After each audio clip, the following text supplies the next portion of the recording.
Top 20 schools में MBA करने का किसका सपना नहीं होता है, बट कई बार ये सपना सपना ही रह जाता है for multiple reasons, and one of the most annoying, most frustrating reasons is financials. आप दिन रात एक करके कैट को क्रैक करते हैं, फिर जीडी और पीआई को भी तोड़ के आते हैं, एंड देन यू रियलाइज कि यार ये एमबीए प्रोग्राम तो मैं अफोर्ड ही नहीं कर पाऊंगा। Imagine the level of disappointment. But ये भी कोई सीक्रेट नहीं है कि MBA is an expensive program. सबको पता है कि MBA is not a cheap course to pursue. तो how is the majority able to manage doing an expensive course like MBA? They obviously take external help. उस external help का नाम है educational loan. पर लोन का चक्कर बाबू भैया, loan का चक्कर बहुत बेकार होता है। Is it really the truth? कई मूवीज में, शोज में ये बताते हैं कि प्रोटैगनिस्ट लोन लेता है और फिर अपनी पूरी जिंदगी उसी लोन को रीपे करने के चक्कर में फंस जाता है। But is that really the truth? Not really. If you are very careful and you understand these 5 important things, you may actually end up repaying your loan without breaking a sweat. ये रहे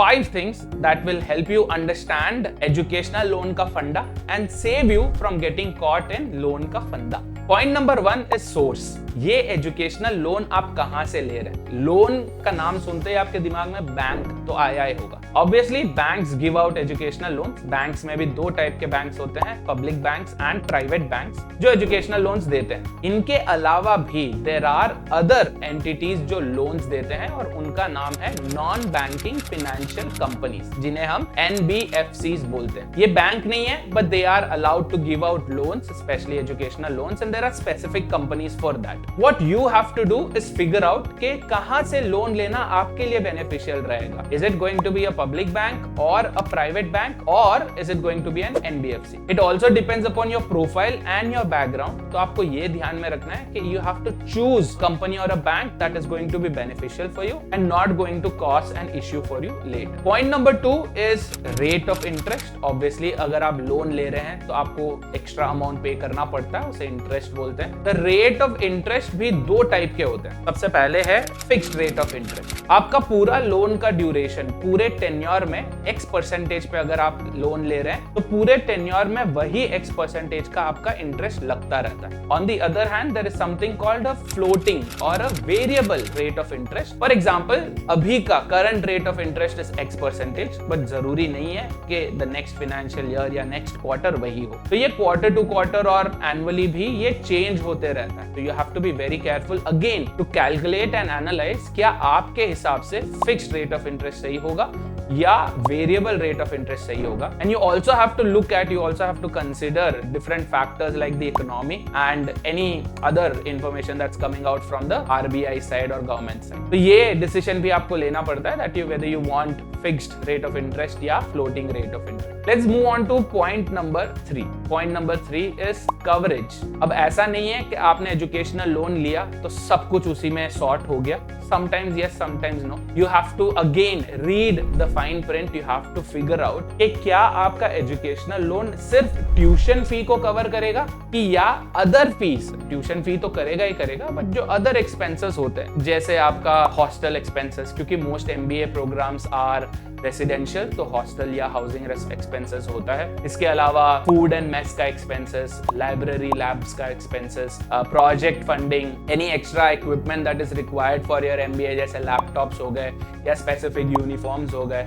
तो क्या ये सब भी covered होगा आपके educational loan में? You have to be very clear when you read the fine print. ठीक है, do not consider it like आप गए एक बैंक में गए और बोले भैया मेरे को लोन चाहिए तो लोन दे दो, तो वो पैसा निकाल के हाथ में दे देते, कैश गड्डी निकाल के देते, गरम गरम गिन के कि ये लो भैया जाओ लोन ले लो। ऐसा नहीं होता है। You have to first go to those companies और बैंक्स जहां पे आप जिस कॉलेज से, जिस भी स्कूल से MBA करना चाहते हैं वो रजिस्टर्ड है या वो एक्सेप्टेबल है। They obviously have the expenses with them. The loan amount would directly be paid at the college. तो यहाँ पे you have to be very careful कि आप सब कुछ पढ़ें कि आपको इसमें कितना देना होता है एज अ डाउन पेमेंट और as initial part of the loan payment, या is 100% of your course is covered under the educational loan. ठीक है, तो 3 पॉइंट्स हो गए।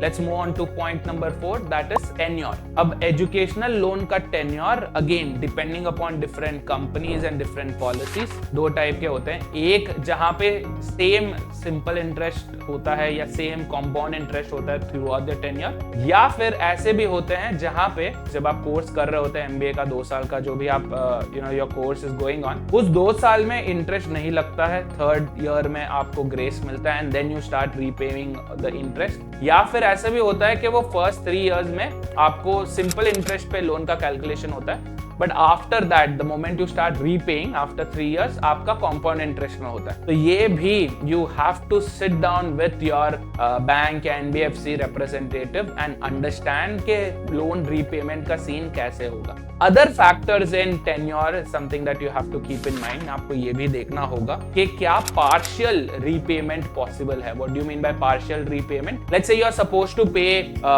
X रुपीज एवरी ईयर, ठीक है, as a part of the loan repayment, but suddenly you get a good job by God's grace, you get a good job and you want to quickly finish off the loan, तो उसे बोलते हैं partial repayment कि remaining of the tenure आप पहले ही पे करना चाहते हैं, या उसे प्री क्लोजर भी बोलते हैं कि आपका ड्यूरेशन टेन्योर आपने 5 years का लिया था for example, but then you are able to pay it within 3 years or 4 years. Yes, so वो उसके क्या conditions होते हैं? Some policies and some companies charge you extra for partial repayment or charge you extra for pre-closure. तो ये आपको ध्यान में रखना है. These words you have to make a note of and specifically ask them, क्योंकि कई बार वो शायद ना भी बताएं आपको. So you have to specifically ask them about the rules and the process behind partial repayment or pre-closure and the entire tenure system of the entire loan. ठीक है?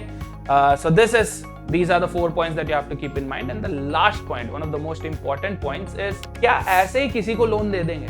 Do you really have to have a profile for a loan, especially for an educational loan? Yes. देखो, educational loan जब grant करते हैं तो उनका भी there's a pre-evaluation process, ठीक है? तो pre-evaluation में वो दोनों में से कोई एक चीज देते हैं. एक आपका प्रोफाइल देखते हैं. They look at your profile, which will include your background, your family's background. ठीक है? They'll also look into your academics. They'll also look into the chances of you getting selected in top companies, and then for them it's all about कितना जल्दी कितना securely आप हमें हमारा पैसा return कर सकते हैं with the interest, है ना?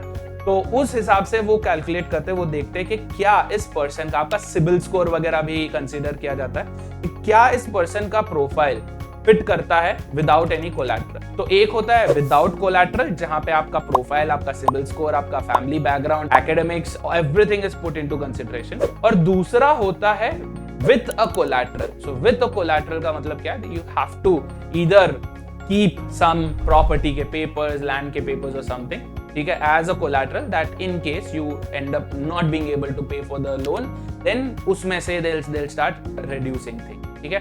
तो वो हो गया collateral.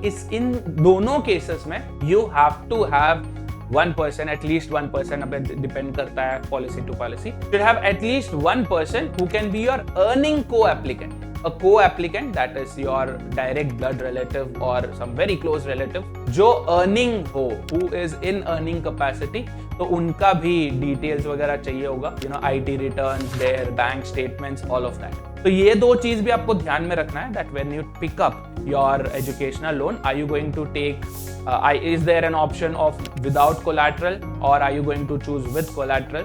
Who your earning co-applicant is going to be, and they have to vouch for you, indirectly or indirectly saying कि यार अगर कुछ होता है and if this person is not able to repay the loan, then I would be responsible for that. So you need to have a responsible person. Most banks usually only consider blood relatives, your parents or your siblings or your spouse or your children, which is a weird case in this thing.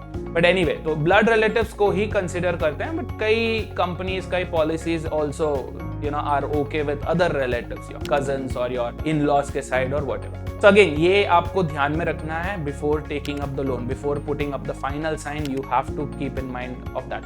तो quick recap करते हैं ये 5 points का. Point number 1 source, आप कहां से loan ले रहे हैं, private bank, public bank, NBFC.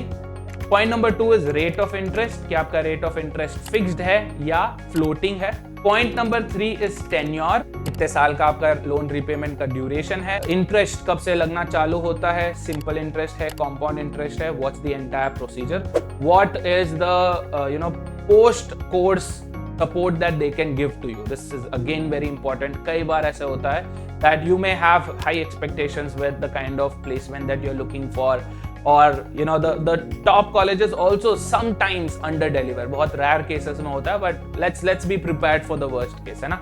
तो अगर अंडर डिलीवर करते हैं कोई भी स्कूल आपको, then what should be your backup plan, right. So this should not be a burden, this should not be a reason why you have to stop pursuing whatever you're doing, है ना। Point number 4 is coverage. क्या आपका पूरा course covered है या only specific parts of your course is paid for? And point number 5 is collateral. So are you going to take up a loan with some collateral, without some collateral? क्या आपका profile तगड़ा है for that? Always keep in mind guys, every time you are careful, you dodge a bullet that was meant for you. So be super careful, especially when your entire future is dependent on that. With this note, I would like to tell you that tension na kolo. Go ahead, read the entire document very carefully. And if you have any questions or queries regarding educational loans or anything in general also, you can always reach out to your mentors, your teachers. MBA wala will always be with you.